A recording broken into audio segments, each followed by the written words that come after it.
The following fire safety video is brought to you by the Encinitas, Solana Beach, and Del Mar Fire Departments. This video will provide you with safety guidelines and recommendations on subjects to assist in keeping you, your family, and your home fire safe. Thank you for watching. Hi, I'm Jordan Villagomez with the Encinitas Fire Department. And I'm Zachary Basin, Solana Beach Fire Department. Today we'll be talking about how to maintain and take care of your home fire sprinkler system.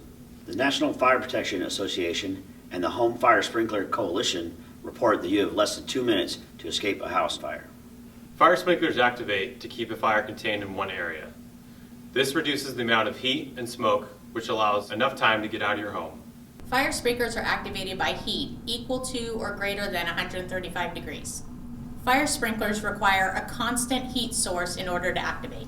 In most homes, the fire sprinkler head will be completely concealed with a cap, flush with the ceiling, as you can see in these photos.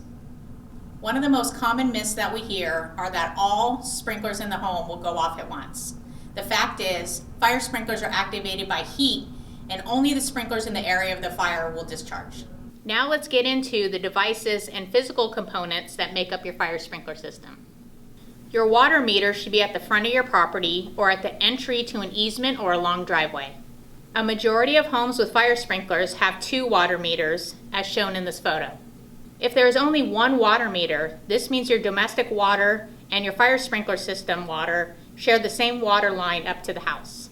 If your water provider is Santa Fe Irrigation, you will have 2 separate water meter boxes, one for domestic water and one for your fire sprinkler water. Your fire sprinkler system may have a shutoff valve on the exterior of your home. There should be a tag that identifies this valve as the fire sprinkler system. It is important for this valve to always be in the on position. Like a gas valve, the sprinkler system is on when the valve handle is running in the same direction as the pipe, as seen in this photo. Most likely, your fire sprinkler riser is within a cabinet in your garage. This cabinet can also be located on the outside of your home. There is a spare head box that contains spare fire sprinkler heads and a specialty wrench for the heads. The box should also contain an inspector's test key. There should also be a laminated fire sprinkler instruction sheet. You can view a copy of this sheet on our website, or we can mail a copy to you upon request. The fire riser is considered the brains of the system and contains a pressure gauge, a pressure relief valve, and a flow switch. Only a licensed fire sprinkler contractor holding a C16 license can perform work on a fire sprinkler system. The fire riser box contains a pressure gauge, letting you know how much pressure is on the system. This pressure can be different all over the city and can even vary within the same neighborhood, depending on the size of the water main in the street. If your system has no pressure, or the pressure in the system has greatly increased or decreased from the typical pressure you're used to seeing, please give us a call so we can assist you. The pressure relief valve can relieve any buildup of pressure in the system. Water will be released to the outside of your home through a drain pipe. If you see water continuously dripping from the exterior pipe, you will need to call a licensed fire sprinkler contractor to replace the valve. The fire riser box also contains a flow switch. When water is flowing in the system, the flow switch triggers the bell to ring on the outside of your home.